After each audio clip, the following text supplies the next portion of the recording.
ستمبر کے وسط میں نواز شریف واپس آ سکتے ہیں، اور یہ بات جویل لطیف نے بھی کہی۔ تو مسلم لیگ نون کے بیشتر رہنما نواز شریف کی سپٹمبر میں واپسی کے حوالے سے پریڈکشن کر رہے ہیں یا اطلاعات دے رہے ہیں، اور اب نواز شریف لندن میں اپنا ساز و سامان سمیٹ رہے ہیں، یعنی ان کی پاکستان واپسی کی تیاریاں کی جا رہی ہیں۔ میاں نواز شریف صاحب پاکستان کب واپس آئیں گے؟ یہ بڑا آپ نے اچھا سوال کیا اور اہم سوال کیا۔ میں انشاءاللہ یہ جو ہی کیئر ٹیکر گورنمنٹ آتی ہے تو میرا ارادہ ہے انشاءاللہ لندن جانے کا اپنے بڑے بھائی کو ملنے کے لیے، تو ان سے انشاءاللہ میں فائنل پروگرام ان سے طے کروں گا، لیکن میں ابھی یہ بتا سکتا ہوں انشاءاللہ کہ وہ اللہ نے چاہا تو اگلے مہینے پاکستان تشریف لے آئیں گے۔ تو شہباز شریف کے انٹرویو میں بہت سی باتیں تھیں، جس میں سب سے اہم بات وہ سائفر کے حوالے سے تھی، جس کا بہت تذکرہ ہے، اور وہ سائفر کی ایک کہانی جو کہ امریکی میڈیا میں شائع ہوئی، اس کے بارے میں وزیر اعظم شہباز شریف کا موقف یہ ہے کہ یہ پھر عمران خان صاحب کی ذمہ داری ہے، اگر سائفر ان سے گم ہو گیا ہے تو پھر یہ وہی سائفر ہے جو کہ امریکی میڈیا میں شائع ہوا ہے۔ تو انہوں نے اس کی ذمہ داری عمران خان پر ڈال دی ہے کہ عمران خان کی لاپرواہی سے یا ان کی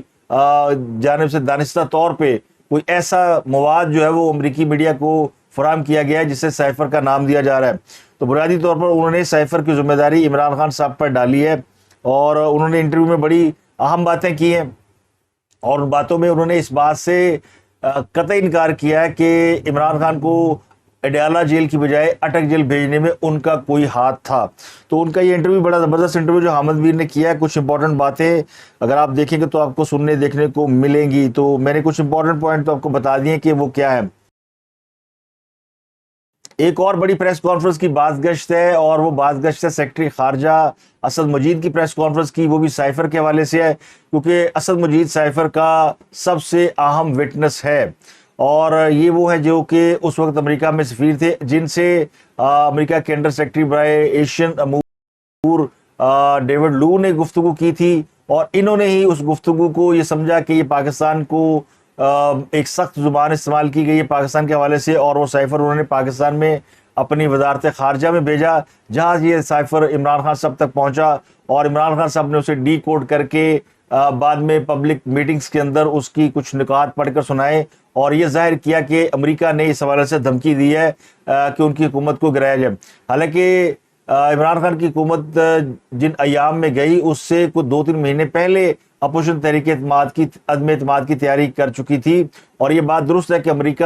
عمران خان کے بعض اقدامات کے حوالے سے خوش نہیں تھا، اور عمران خان صاحب کے کنڈکٹ سے دنیا کا کوئی بھی ملک خوش نہیں تھا۔ ہمارے جتنے دوست ممالک ہیں وہ بھی ناراض تھے، سعودی عرب، UAE، چین اور امریکہ، یہ سب ناراض عمران خان صاحب سے ہوئے، اور اس کی بنیادی وجہ عمران خان صاحب کا ایٹیچیوڈ تھا، اور ان کا وہ رویہ تھا جو کہ وہ لوگوں سے ملتے ہوئے یا بات کرتے ہوئے سفارتی آداب کو بالائے طاق رکھتے ہوئے اختیار کرتے تھے، اور وہ سمجھتے تھے کہ وہ اکیلے ہی دنیا میں ہینڈسم آدمی ہے اور ان کے آگے پوری دنیا ہیچ ہے۔ تو بعض اوقات وہ اقتدار کا نشہ اتنا زیادہ ہوتا ہے، ویسے تو اور بھی نشے ساتھ ہوتے ہیں، تو ان سب نے ان کو بہت شدید متاثر کیا ہوا تھا، جس کی وجہ سے دنیا کو بہت سی شکایات پیدا ہوئیں، اور پاکستان تقریباً تنہائی میں چلا گیا۔ امریکہ جو کہ عمران خان صاحب کے پیچھے کھڑا تھا اور ہمیشہ عمران خان کو سپورٹ کرتا رہا ہے، وہ بھی ان سے ناراض نظر آیا۔ بعد میں عمران خان صاحب نے امریکہ کو ہی اپنی حکومت گرانے کا ذمہ دار ٹھہرایا، لیکن پھر اس فیصلے کو خود ہی واپس لے لیا، اور اب بھی یہ امریکی میڈیا میں جو سائفر کے حوالے سے رپورٹ شائع ہوئی ہے، جس کو شائع کرنے والا خود یہ بات نہیں بتا پا رہا کہ اس کو یہ واقعی سائفر ہے یا اس نے کہیں سے یہ سٹوری لفٹ کی ہے، اور اس کی بھی جو پولیٹیکل افیلیشن ہے وہ PTI کے ساتھ ہے۔ تو یہ سٹوری کھل چکی ہے ساری، اور اس پر جو PTI کا آفیشیل رد عمل آیا اس میں بھی انہوں نے پریس ریلیز کے اندر امریکہ کا ذکر نہیں کیا، بلکہ ایک ملک کے حوالے سے کہا کہ ایک ملک کے حوالے سے یہ سائفر آیا تھا، اور اس ملک کے فلانے سیکٹری نے یہ بات کی تھی، اور اس ملک نے یہ کیا، اور اس ملک نے وہ کیا۔ تو تحریک انصاف کے لوگ امریکہ کو ذمہ دار بھی ٹھہرا رہے ہیں اور اس کے خلاف بات بھی نہیں کر رہے. تو یہ وہ ان کی ٹکر کے لوگ اور حقیقی آزادی کی باتیں, کیونکہ اب انہیں لگتا ہے کہ امریکہ ہی ان کو بچا سکتا ہے اور امریکہ کے خلاف وہ زبان بھی نہیں کھول رہے. لیکن سائفر کی وجہ سے اب دوبارہ یہ معاملہ جو ہے وہ سامنے آیا اور سائفر کے نے عمران خان صاحب کے لیے مزید کئی خطرات پیدا کر دیے. تو اس حوالے سے اسد مجید صاحب کو کے بارے میں خبر یہ ہے, اور یہ خبر بھی پی ٹی اے کے ذرائع دے رہے ہیں کہ اسد مجید صاحب کو وزیر اعظم ہاؤس طلب کیا گیا, ان سے کہا گیا کہ وہ پریس کانفرنس کریں اور بتائیں کہ انہوں نے سائفر کے حوالے سے جو اپنی ذاتی رائے دی تھی وہ کیا تھی, کیونکہ وہ کہہ چکے ہیں کہ یہ جو سائفر ہے یہ سفارتی ایک نوٹ ہے اور یہ کوئی دھمکی نہیں ہے, لیکن جس طرح کی زبان استعمال کی گئی تھی یہ اس کا جواب ڈیمارش سے یا سخت زبان سے یا احتجاج کر کے دیا جا سکتا ہے. لیکن یہ عمران خان کی حکومت گرانے کے حوالے سے کچھ سازش ہے, اس میں ایسی ہرگز کوئی بات نہیں تھی. تو یہ وہ معاملہ ہے. اب یہ معاملہ انٹرنیشنلی بھی ڈسکس ہو رہا ہے, کئی انٹرنیشنل چینل نے اس کے اوپر بات کی ہے, کیونکہ امریکی میڈیا میں بات آئی ہے اور لوگ جو امریکی میڈیا کے حوالے سے عمومی تاثر ہے, جیسے آر ٹی ہے, وہ رشین ٹیلی ویژن چینل ہے, ان کا حریف ملک ہے, تو انہوں نے اس کو اور زیادہ ہائی لائٹ کیا کہ امریکہ نے ہی واقعی یہ سازش کی ہوگی اور امریکہ اب اس سے بیک آف کر رہا ہے. اور امریکہ ہمیشہ ایسا کرتا ہے کہ وہ دوسرے ملکوں کے اندر مداخلت کرتا ہے اور پھر اپنی اس مداخلت کو تسلیم نہیں کرتا.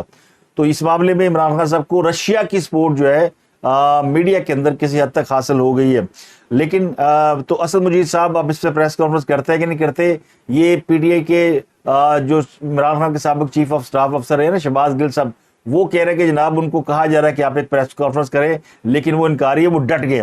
ابھی تک کسی کوئی آفیشیل اطلاع نہیں ہے, لیکن اگر یہ پریس کانفرنس ہوتی ہے تو پھر اس میں یقینی طور پر بہت سے اہم حقائق سامنے آئیں گے. جو اہم بات ہے وہ ہے نگران وزیر اعظم کے حوالے سے, چونکہ ایک دو دن بڑے امپورٹنٹ ہیں اور یہ طے ہونا باقی ہے کہ نگران وزیر اعظم کون ہوگا. جو نام بہت پہلے گردش کر رہے تھے وہ پردہ اسکرین سے غائب ہو چکے ہیں, نئے نام کچھ سامنے آ چکے ہیں. نئے ناموں میں جلیل عباس جیلانی کا نام آیا, صادق سنجرانی کا نام آ چکا ہے, اور ناصر کھوسہ صاحب کا بھی نام آ گیا کہ وہ بھی اسلام آباد تشریف لا چکے ہیں. اور یہ ناصر کھوسہ جو ہے وہ سپریم کورٹ کے جو چیف جسٹس آصف سعید کھوسہ ان کے بھائی ہیں, اور یہ شہباز شریف حکومت کے میں ایک بڑے بیوروکریٹ تھے اور ان کو بڑی قریبی ان کی یعنی رشتہ داری بھی ہے اور بڑے قریب بھی رہے ان کے. اور ان کو جو ہے وہ شہباز شریف نے یا نواز شریف کہہ لیں یا مسلم لیگ کی حکومت نے پچھلے دور حکومت میں جو ورلڈ بینک ہے شاید اس میں بھیج دیا تھا, اور یہ بنیادی طور پر ان کا اب انٹرنیشنل جو سسٹم ہے سرمایہ کاری کا, جس میں ورلڈ بینک اور باقی کے ادارے آتے ہیں, ان کے ساتھ بڑا کلوز ایک تعلق ہے. تو یہ ایک ڈارک ہارس ثابت ہو سکتے ہیں, ان کا بھی نام آ رہا. لیکن جو اصل بات ہے وہ اب دو قسم کے اسکول آف تھاٹ چل رہے ہیں. پہلا اسکول آف تھاٹ یہ کہ آگے بڑی مشکل آنے والی ہے, بجلی مہنگی ہوگی, آئی ایم ایف کے بڑے سخت مطالبات ہیں, پیٹرول کی قیمت اوپر جا رہی ہے, اشیاء ضروریہ مہنگی ہوں گی, مہنگائی کم نہیں ہوگی, ڈالر جو ہے وہ اوپر فلوٹ کرے گا. تو اس لیے جو موجودہ رجیم ہے یا شہباز شریف یا مسلم لیگ کی حکومت وہ چاہتی ہے کہ وہ اپنا بندہ نہ لگائیں, وہ کوئی اپنا نام نہ دیں, اور یہ نام جو ہے وہ کسی اور طرف سے آئے. ظاہر ہے کسی اور طرف سے آنے کا مطلب یہ کہ نہ یہ شہباز شریف اور راجہ ریاض کی ملاقات میں طے ہو, نہ یہ پارلیمانی کمیٹیوں میں طے ہو, یہ معاملہ الیکشن کمیشن کے پاس جائے اور پارلیمانی کمیٹیوں کے دیے ہوئے ناموں کی طرف سے جائے, اور وہ جو پارلیمانی کمیٹیاں نام دیں گی ان میں ظاہر اپوزیشن کی طرف سے کچھ نام جائیں گے, اور اپوزیشن کی طرف سے جو نام آ رہے ہیں وہ سمجھا یہ جا رہا ہے کہ وہ اسٹیبلشمنٹ وہ نام دے رہی ہے. جیسے صادق سنجرانی صاحب کا نام آیا, لیکن اسٹیبلشمنٹ اس معاملے میں میری اطلاعات کے مطابق وہ بالکل نیوٹرل کھیل رہی ہے اور سمجھتی یہ ہے کہ یہ فیصلہ جو موجودہ حکومت 13 جماعتی اتحاد تھا یہ اس کو کرنا ہے کہ وہ کس کو لگاتے ہیں اور کس کو نہیں لگاتے. لیکن جو اسکول آف تھاٹ ہے, جو دو تھیوری چل رہی ہیں, ایک تو یہ کہ آگے بڑی مشکل آنے والی ہے تو بندہ کسی اور کو لگانے دیں, جس طرح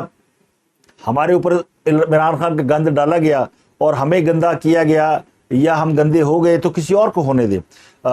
دوسری یہ بات ہے کہ حالات بہتر ہونے جا رہے ہیں اور برا وقت نکل گیا ہے, تو اب حالات اگر اچھے ہونے والے تو اس کا کریڈٹ لیا جائے. اس میں جو سعودی عرب اور خلیجی ممالک کی انویسٹمنٹ یہ ایک بہت ہی بڑا ایک یعنی گولڈن اپورچونٹی ہے. یہ اس طرح کا ایک گیم چینجر سمجھا جا رہا ہے اسے, جس طرح کچھ عرصہ پہلے 2013 کے بعد سی پیک کو گیم چینجر سمجھا جا رہا تھا. تو خطے میں جب سی پیک آ رہا تھا تو یہ یعنی یہ بات سب کے علم میں تھی کہ پاکستان کی جو قسمت ہے، معاشی حالت ہے، وہ بدلنے والی ہے. اس کی پریڈکشنز ہو چکی تھی اور پھر اگلے 3-4 سالوں میں ہم نے دیکھا کہ بہت ہی بہتری آئی اور معیشت بڑی اچھی چلنے لگی. لیکن پھر اس کے خلاف سازشیں ہوئیں اور دھرنے ہوئے اور بڑی چیزیں ہوئیں اور دہشت گردی بہت پھیلی اور پھر حکومت کو بھی گھر بھیج دیا گیا. تو وہ معاملہ پنپ نہیں سکا. اب یہ سمجھا جا رہا ہے کہ خلیجی ممالک بڑے انٹرسٹڈ ہے. ایک خبر چھپی ہے ایک امریکی اخبار میں جس کا نام ہے وال اسٹریٹ جرنل. وہ یہ کہتا ہے کہ سعودی عرب بلوچستان میں جو گولڈ مائن ہے نا، ریکوڈک کان جو سونے کی کان کہلاتی ہے، اس کو خرید رہا ہے. اور جو خلیجی ممالک ہے وہ پاکستان میں اربوں ڈالر کی سرمایہ کاری کرنے والے ہیں. یہ امریکی اخبار نے دعویٰ کیا ہوا ہے. اب جو ریکوڈک منصوبہ ہے اس سے واقف لوگ جانتے ہیں کہ اس منصوبے کے اندر ایک غیر ملکی کمپنی ہے اور خود پاکستان اس کا شیئر ہولڈر ہے. 50% پاکستان حکومت کا شیئر ہے اور 50% وہ جو کان کنی کے اوپر جنہوں نے انویسٹمنٹ کی ہوئی ہے ان کے ساتھ بڑا عرصہ لیگل معاملہ چلتے رہے. عدالت نے ان کو روکے رکھا. جسٹس افتخار چودھری کے دور میں اس کے حوالے سے بہت ہی غلط فیصلے کیے گئے، ورنہ آج سے بہت پہلے اس پہ کام ہوتا اور پاکستان کو اربوں ڈالر کا فائدہ ہوتا. لیکن پاکستان کی جو عدالتیں جب جوڈیشل ایکٹیویزم پہ آتی ہیں تو پاکستان کی معیشت کو نہیں دیکھتی بلکہ وہ شخصیات کو دیکھ کر فیصلے کرتی ہیں. تو ریکوڈک منصوبہ جو ہے اس میں پاکستان کے شیئر ہے اور دوسری طرف جو کینیڈا کی فرم ہے بیرک گولڈ ان کا شیئر ہے. اور ایک بڑی قانونی لڑائی کے بعد اب بیرک گولڈ جو ہے دوبارہ اس کان کے اوپر کام کر رہے ہیں. تو حکام اور ماہرین کے حوالے سے اس رپورٹ میں کہا گیا ہے کہ سعودی عرب کان کنی کے مواقع میں زیادہ دلچسپی رکھتا ہے، جبکہ یو اے ای وہ زراعت، صاف توانائی اور لاجسٹک پر سب سے زیادہ توجہ دے رہا ہے. اور کہا جا رہا ہے کہ اس کے علاوہ اسلام آباد اور خلیجی حکام کے درمیان جو پاکستان میں آئل ریفائنری کا ایک پروجیکٹ ہے اس میں 14 ارب ڈالر کی لاگت آ سکتی ہے. تو یہ خلیجی ممالک کی طرف سے اتنی بھاری انویسٹمنٹ جو ہے وہ پاکستان کو جو ہے وہ یہ ہوپ دے رہی کہ آنے والے دن بڑے اچھے بھی ہو سکتے ہیں. اور آئی ایم ایف کے ساتھ پاکستان کے معاملات پہلے سے بہت بہتر ہو گئے ہیں اور پاکستان کو امید ہے کہ یہ جو 9 ماہ کا ایک عارضی سٹاپ گیپ ارینجمنٹ کیا گیا ہے جس میں پاکستان کو 2-3 ارب ڈالر مل رہے ہیں، اس کے بعد جب آئی ایم ایف کے ساتھ نئے معاہدے میں جائیں گے تو پاکستان کی جو اکانومی ہے اس کے اوپر دباؤ ختم ہو جائے گا اور پاکستان کی کرنسی واپس ہو جائے گی اور مہنگائی جو اس وقت بہت اوپر گئی ہوئی ہے وہ تیزی سے نیچے آئے گی. تو اچھے دن بھی آ سکتے ہیں. لیکن جو اس کا پولیٹیکل پہلو ہے وہ یہ کہ کیوں کوئی اس بات کا کریڈٹ لینے دے گا مسلم لیگ نون کو یا کسی اور کو کہ وہ کریڈٹ لیں. خاص کر آصف علی زرداری صاحب وہ بلاول بھٹو کو آگے لانا چاہتے ہیں تو ان کی خواہش یہ کہ نون لیگ اپنا بندہ لائے تو جتیاں کھائے، کیونکہ ان کو بھی یہ لگتا ہے کہ شاید کوئی بھی حکومت جو آنے والی ہے وہ نہیں سنبھال پائے گی. ہاں جو الیکشن کے بعد حکومت آئے گی اس کو وہ جو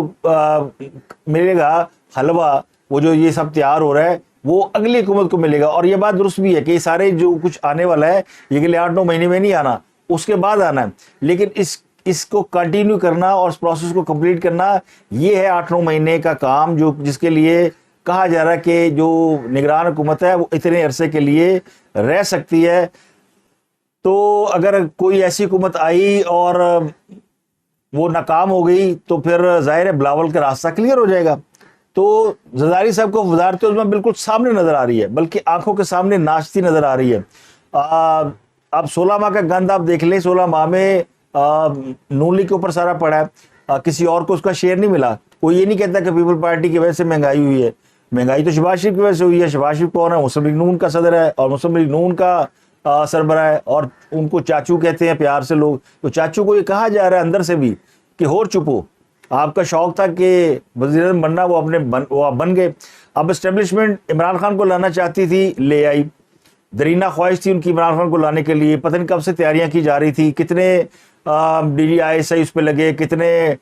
فوجی افسران نے ان کی پرورش کی، تربیت کی، پھر ان کو وزیر اعظم بنایا. خواہش پوری ہو گئی لیکن نتیجہ کیا نکلا وہ سب کے سامنے ہے. اب وہی اسٹیبلشمنٹ جو ہے وہ ان کا اس پروجیکٹ کو رول بیک کر چکی ہے. شہباز شریف کو لانا بڑی درینہ خواہش تھی کہ بڑے زبردست آدمی ہے وہ بھی خواہش پوری ہو گئی. لیکن 16 مہینے میں انہوں نے جو کام کیا وہ ظاہر ہے کہ وہ ایسا کام نہیں جس کی بنیاد پہ کوئی سیاسی جماعت الیکشن جیت سکے.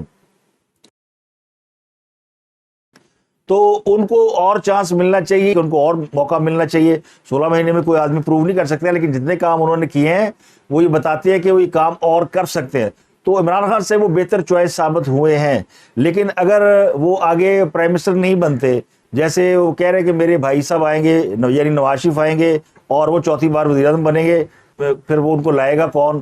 اور ان کو وزیر اعظم کون بنائے گا؟ تو اس کا ایک ہی حل ہے کہ شہباز شریف پارٹی صدارت سے خود استعفیٰ دیں,